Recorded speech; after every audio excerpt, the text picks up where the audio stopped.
Cette émission vous est présentée par le Centre du VR Saint-Nicolas, plus fort que jamais, et ProLite pour voyager léger.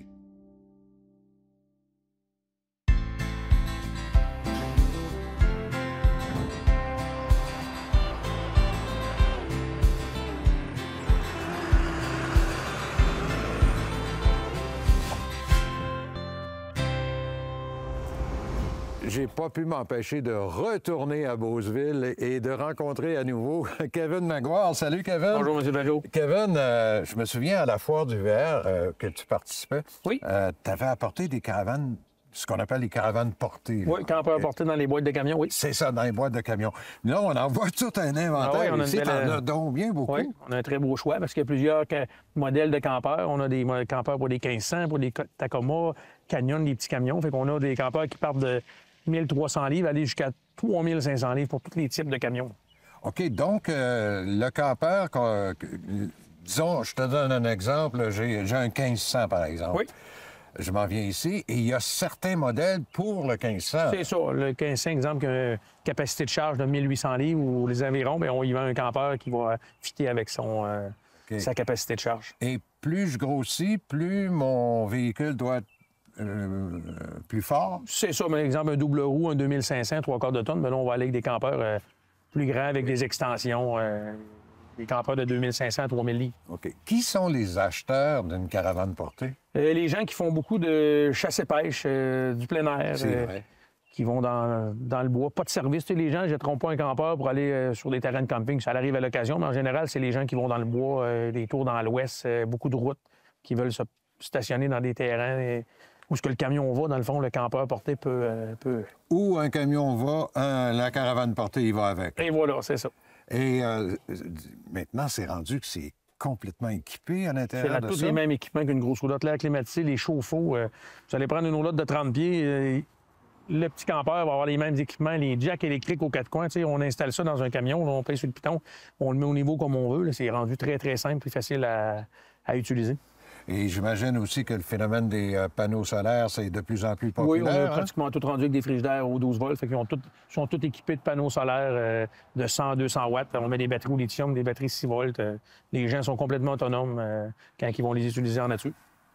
Donc, c'est ce que j'allais dire. L'autonomie, on peut être quoi, une couple de jours? 4 à 5 jours facilement. 4 à 5 jours? Tout dépendant de la météo, du soleil ou quoi que ce soit. Ouais. Souvent, les gens vont apporter des petites génératrices aussi pour faire marcher leurs airs climatisés puis d'autres appareils électriques. Le chasseur et le pêcheur doivent rêver de ça dans une caravane portée. Il y a beaucoup de gens qui comme on dit, c'est le rêve. Puis dans l'usager, c'est des campeurs qui sont très rares, recherchés aussi. Fait que ça a une excellente valeur de revente. Fait que les gens qui se procurent un véhicule comme ça, qui veulent changer dans X années, bien, la dépréciation est très, très minime. Ah oui? Oui. Donc, le choix est vaste de 2 compagnies ici, surtout. Oui, on a... Et peut-être une dizaine de modèles, là? C'est ça, on a à peu près une vingtaine de modèles qui est fait par 2 compagnies. On a Travel Light, puis on a Real Light qui est Forest River Palomino, qui est connu depuis des années. Ah ben oui, c'est des grosses compagnies. Très grosses compagnies, oui. Et j'imagine aussi que tu fais le service des garanties, service les après-vente. garanties, l'installation des braquettes sur les campeurs, sur les camions, les attaches sur les campeurs, on a tout ça en main. On est très bien équipés pour ça. Est-ce que tu me donnerais un petit cours avant que je parte? Oui, quand vous partez, on vous explique comment l'installer dans votre camion. C'est très simple. On passe à peu près 2 heures avec nos clients.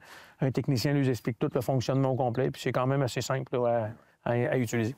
Puis on va dans une braquette, si tu me passes l'expression, de quoi à quoi dans les prix à peu près? Ça va partir d'environ une trentaine de mille, aller jusqu'à 50 000, tout dépendant des grosseurs. Les gros pour les double roues, exemple, on va parler de une cinquantaine de mille. Puis on part à peu près dans le coin de 30 000 $. Fait que c'est quand même assez abordable. Oui, c'est abordable et finançable. Là, finançable. On a tout le financement sur place chez nous, quand vous vous présentez chez nous. Tout dans la même journée, vous êtes approuvé, puis on se cédule pour la livraison de votre campeur. Et voilà. Alors donc, Kevin, est-ce que tu en as un peu sur ton site Internet? Oui, sur mon site Internet, www.vrmaguire.com. Section campeurs portés sont tous affichés. Les prix sont là. Tous mes prix sont affichés parce que c'est des excellents prix. Fait que les gens, quand ils vont magasiner chez nous, ben il n'y a pas de surprise. Le prix qu'ils voient, c'est le prix qu'ils payent. Puis venez travailler avec Kevin. Vous allez voir, vous allez avoir un bon rendement. Hey, merci beaucoup, puis félicitations. Tu as vraiment un bel inventaire de caravanes portées. Merci beaucoup. Salut bien, Kevin. Bonne journée à vous. Bye. Merci.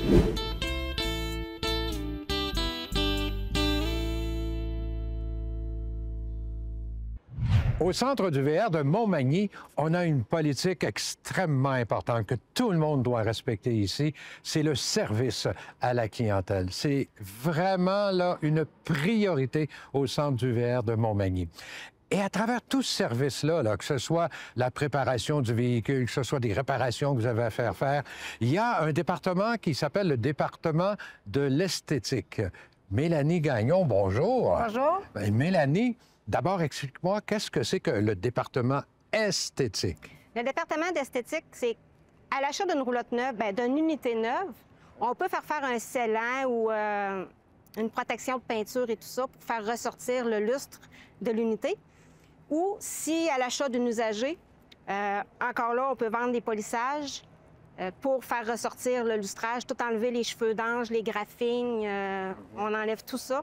Ça redevient vraiment à l'état... Comme un véhicule neuf, quasiment? À peu près, oui.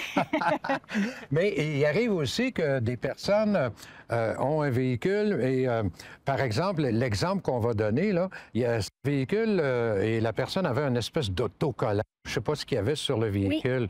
Oui. Et il n'en voulait plus de ça. Mais quand vous enlevez ça, on revient à la peinture originale. Exactement. C'est ça, hein? Donc, vous avez ici enlevé tout ça? Oui. Ça ici, ça a tout été enlevé.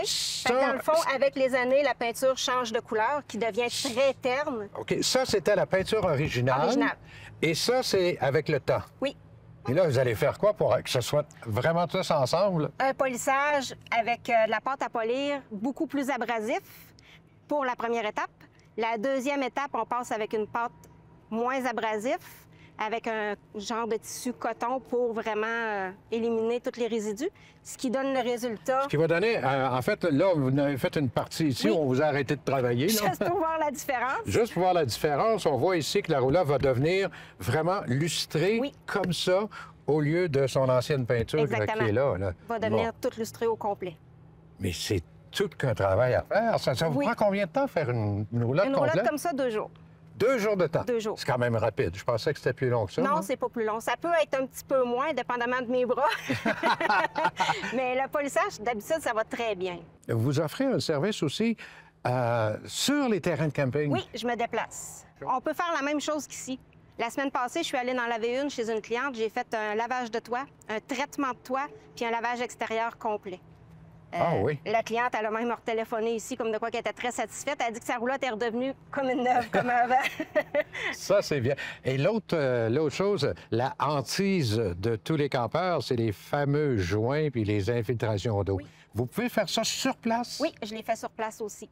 S'il y a des joints à faire, je vais les faire.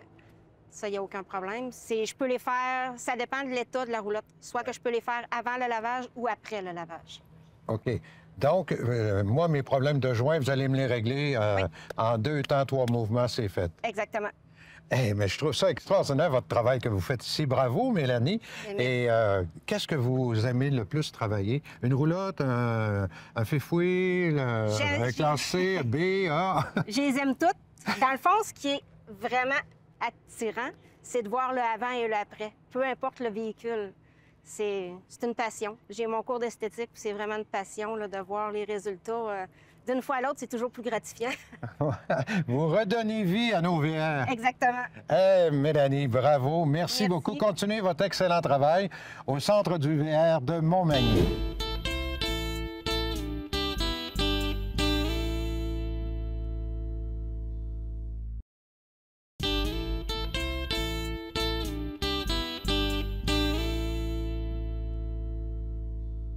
À peu près tous les véhicules récréatifs, vous allez le voir quand vous allez en acheter un ou quand vous avez le vôtre. Il y a 3 petites portes sur un côté du véhicule, toujours du même côté d'ailleurs.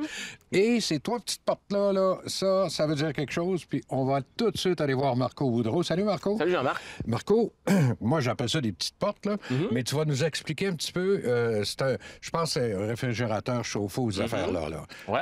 Comment on fait pour savoir ce que j'ai, là, par exemple, en fait, si j'ai un problème avec, là? Présentement, c'est chauffe-eau, d'accord? Ça, c'est le chauffe-eau, oui. Là, tu vas avoir ton frigo, chauffage de ce côté-ci, OK? Chauffage, certains motorisés peuvent en avoir 2 aussi, dépendamment de la longueur du véhicule. En fait, ce qui est important, encore une fois, comme on a déjà parlé précédemment au niveau de l'auvent, votre appareil est pas nécessairement relié en fonction du véhicule que vous avez. D'accord? Fait qu'au niveau du chauffe-eau, c'est le seul appareil qui va avoir une étiquette extérieure qui va vous donner son numéro de modèle. Okay. D'accord? Fait que dans un cas comme celui-ci, là, on voit, lui, là, c'est un WH-GEA. OK? Ça, je sais que c'est un Dometic.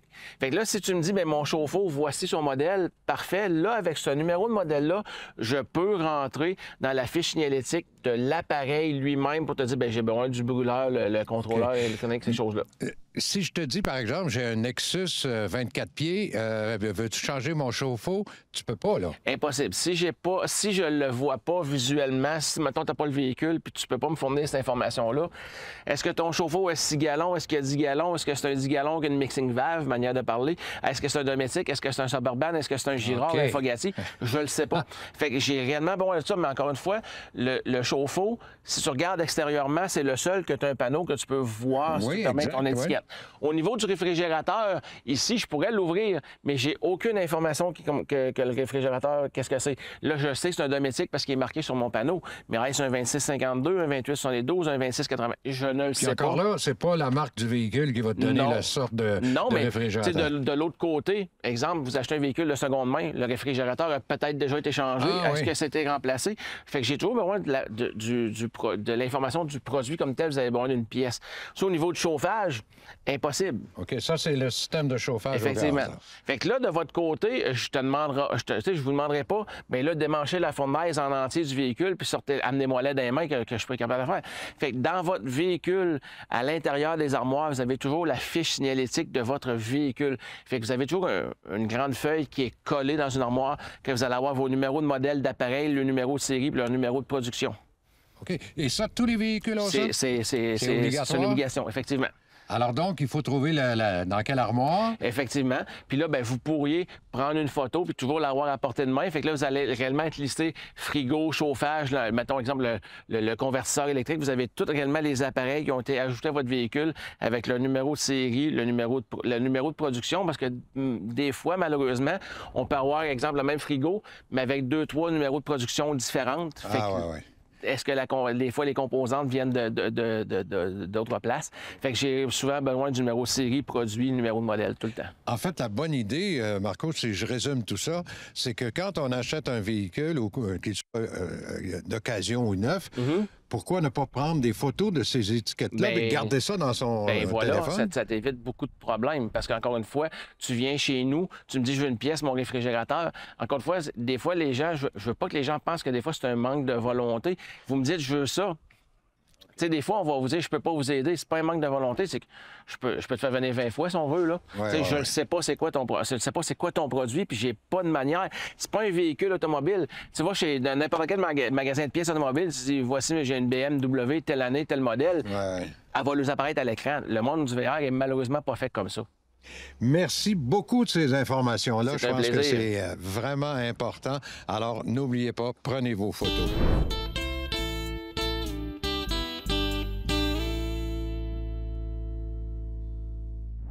Steve, quand tu me parlais d'une chambre à peinture, que tu avais une grande chambre à peinture, je suis impressionné aujourd'hui avec ce que je vois derrière toi. Ouais. Mais je vous disais que t'es pas si grande que ça. Là, vous ne me riez pas, mais là, ça prend. On a des gros véhicules. Hein. Les véhicules sont immenses à cette heure. On n'a pas le choix. Voulez-vous voir à l'intérieur ou voulez qu'on fasse le tour à l'intérieur? Moi, je vais aller voir ça. Je vais aller vous montrer qu'est-ce qu'on fait sur ce véhicule-là pour vous montrer un peu un petit peu de tout, qu'est-ce qu'on fait. Venez avec moi. OK, je te suis. Quand tu me dis que c'est immense, juste avoir le véhicule comme ça. Mais pourquoi le véhicule est complètement abrié? Bien, pour faire une petite réparation, le monde, il ne s'imagine pas qu'il y a du fiume. Puis dans le fiume, quand on chauffe, il y a de la graine, il y a de la poussière. C'est immense, là. Je veux faire juste une petite réparation qui est ici, une petite graphing. Puis je pense que ce véhicule-là, c'est juste ça qu'on a fait. Il y avait une petite graphing ici. Monsieur, vous voyez, là, il est tellement fier là, de ça. Puis juste pour ça... Excuse-moi, je vais regarder comme il faut. Ouais, là. mais c'est probablement ici. Là, de ça, il y avait une petite graphing ici. Mais pour faire la graphing qui est ici, il faut faire ça. Il faut tout le masquer. Tout abrier. Tout. Parce que quand ils vont clearer, quand ils vont le peinturer, clearer, ça fait un fiume. Le fiume, ça fait des dégâts. Ça ne faut pas être obligé de polir. Tout. C'est pour ça. Mais que ce soit une petite affaire, grosse affaire, il faut tout masquer. Puis c'est de l'ouvrage, tu sais, c'est le monde qu'il faut que le monde voie que c'est pas évident, non? Ça, mais une chambre de peinture, je sais que c'est toi qui l'as conçu, la chambre de peinture, hein? Je voulais avoir mes grosseurs, mes hauteurs, mes largeurs. Là, je voulais avoir 55 pieds. Regardez, là, il reste encore de la place. Là. Je peux prendre un véhicule encore plus grand. Là. De pieds. Mais on n'a jamais assez... c'est jamais assez grand, là. Oui, mais je regarde ça ici, c'est incroyable. Parce que ça, c'est un des grands véhicules, mais on parle de probablement de 40 pieds, mais il y a des véhicules jusqu'à 45 pieds. Ça veut dire que là, il faut qu'on ait... La hauteur est importante aussi? Oui, mais on ne fait pas rien sur le toit. C'est surtout ses côtés, que ça soit bien éclairé. Là, puis, mais ça prend des équipements, il faut être professionnel, puis on n'a pas le choix d'investir pour être capable de faire des gros bébés de main, des réparations sur toutes choses. Là. Mais ça veut dire que là, on en voit un immense, là, mais c'est pas tout le monde qui a des gros véhicules. Les plus petits, tu les fais aussi. On en fait deux en même temps. T'en fais deux. Pourquoi qu'on abrille? Parce qu'au bout là-bas de la chambre à peinture, j'ai un air make-up de 1,2 million de BTU. Ça veut dire que là, il fait 20 degrés dans la chambre à peinture. Je peux monter ça à 35-40 degrés dans l'espace d'une heure et demie. Puis là, ça va faire que le air make-up, en mettant de la chaleur, va faire chaud. Là. Comme moi, la semaine passée que je suis en Floride, il faisait ça. Là. Il faisait chaud. Mais ici, ça fait que, vu que j'ai investi beaucoup d'argent, la chaleur permet que tu n'as pas de plure d'orange. Tu sais, quand vous voyez les chars, là, des autos là, avec de la plure d'orange, là, mais ça, c'est à cause qu'il n'y a pas assez de chaleur.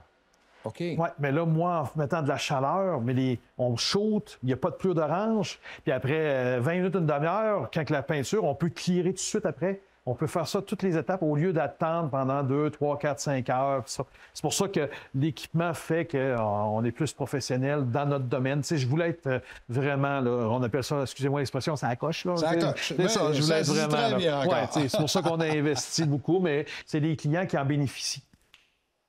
En parlant de clients, tous ceux et celles qui ont une petite ou une grosse réparation à faire, on vient chez Steve Ross VR Custom. Ouais, comment on te rejoint?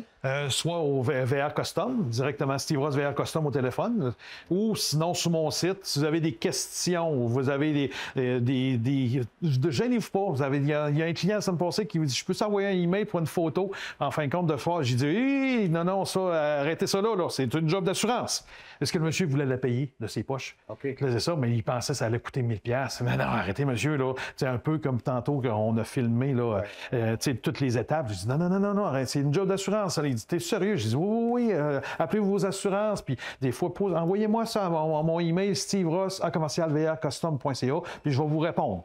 Puis on va s'occuper, puis après ça, moi, j'envoie ça à la bonne personne dans mon commerce, là, pour que vous ayez le plus de services possible. C'est ça le but. Contrairement qu'avec moi, je sais qu'il va être gentil avec vous. Oui, c'est sûr. Vous êtes fait fort. Merci. Plaisir. Bonne semaine. Merci.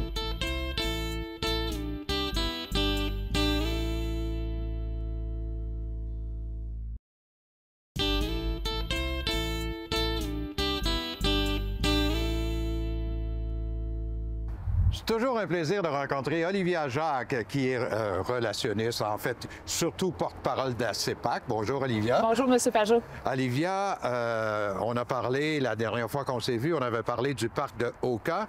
Là, cette semaine, on va parler du parc national Mont-Tremblant ou Tremblant? Oui, c'est le parc national du Mont-Tremblant. Du Mont-Tremblant. Oui, exact.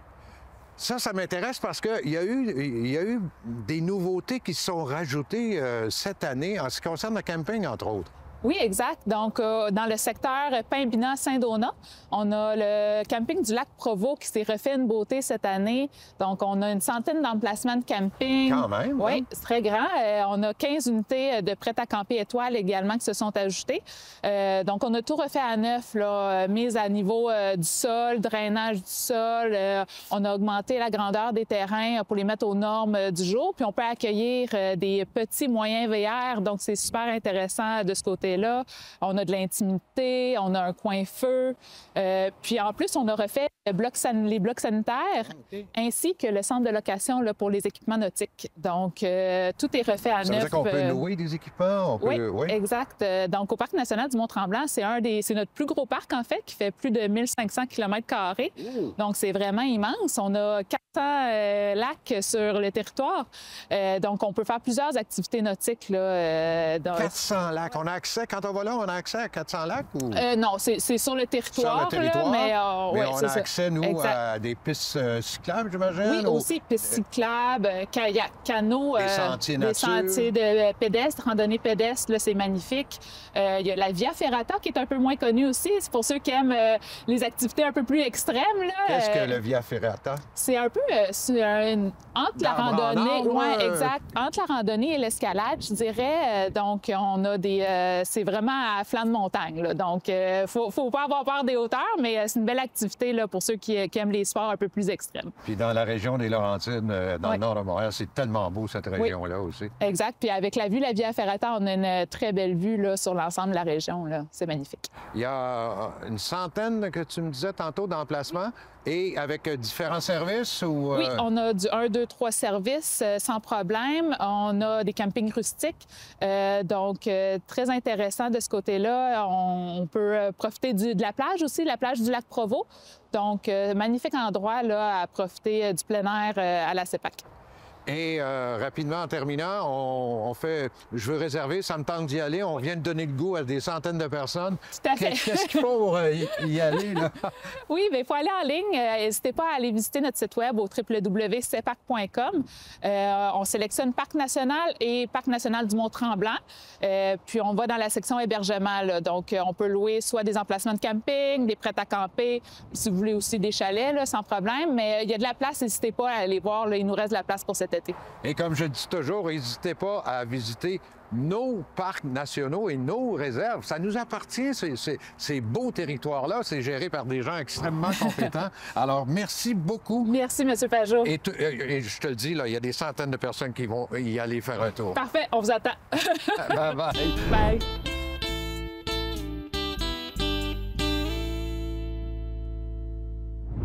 Un élément de sécurité pour tous les propriétaires de véhicules récréatifs auxquels on pense pas souvent, mais je pense qu'aujourd'hui, on va vous rafraîchir la mémoire puis on va vous inciter à le faire. C'est de s'arrêter aux aires de frein. Il y en a quelques-unes au Québec. Et j'ai demandé au lieutenant Jonathan Beauvais, qui est contrôleur routier.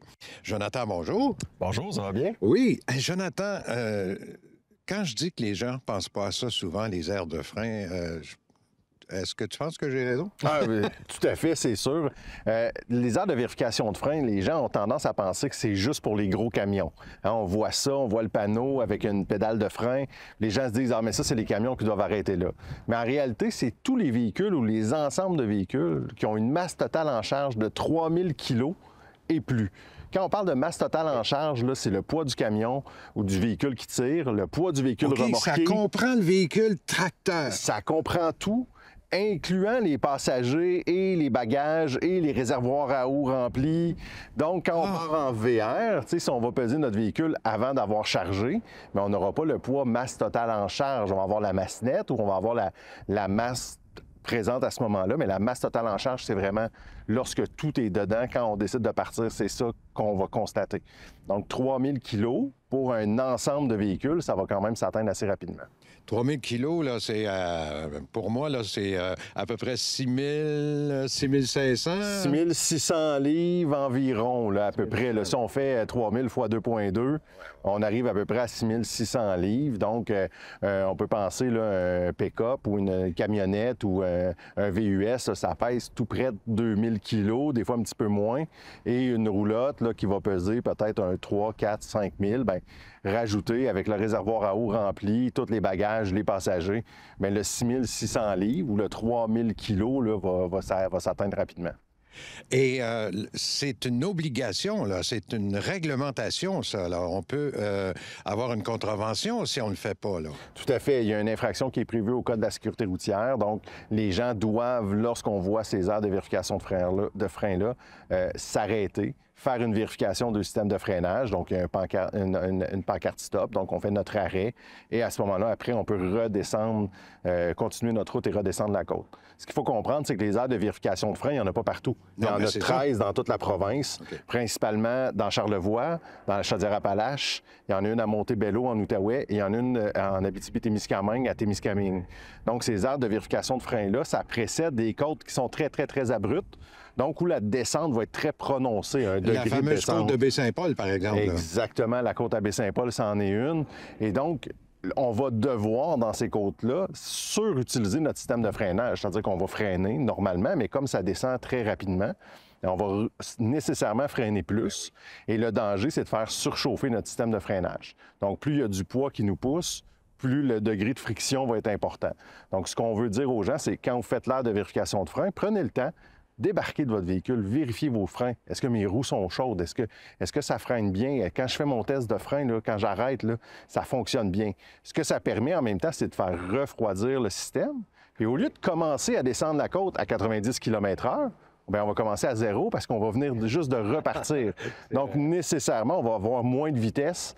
Donc, ça va être plus facile d'arrêter notre véhicule. Et souvent, en bas de ces côtes-là, bien, malheureusement, souvent, il y a un arrêt où il va y avoir une courbe, où il va y avoir le chemin qui est séparé. Donc, il y a beaucoup de danger à ça. Donc, c'est vraiment important de faire ces vérifications-là. En plus de, bien, si jamais on est là et on fait des vérifications, puis que vous ne faites pas l'aire de vérification de frein, mais vous pourriez avoir un conseil d'infraction qui pourrait aller jusqu'à 300 $ plus les frais. Et je pense, Jonathan, que la majorité des véhicules récréatifs, enfin, que je vois sur la route, dépassent le 3000 kg. Parce que tu me dis qu'on calcule le pick-up en avant, la roulotte, les passagers, la marchandise. Donc, la majorité quasiment dépasse? Bien, la majorité, peut-être pas, mais une bonne partie, en tout cas, peut-être pas la totalité, mais une grande partie va certainement le dépasser. Mais même si on est en deçà, si on est prêt, il n'y a rien qui empêche d'être prudent puis de faire la vérification quand même. Si on n'est pas sûr, pourquoi prendre une chance? Arrêtons-nous, ça prend quelques minutes, c'est pas très long. En même temps, ça nous permet de nous dégourdir, d'éviter un peu des fois la fatigue, faire un petit tour de notre véhicule en même temps, nous assurer que notre vélo il est bien attaché après notre roulotte, les attaches, vérifier les attaches, etc.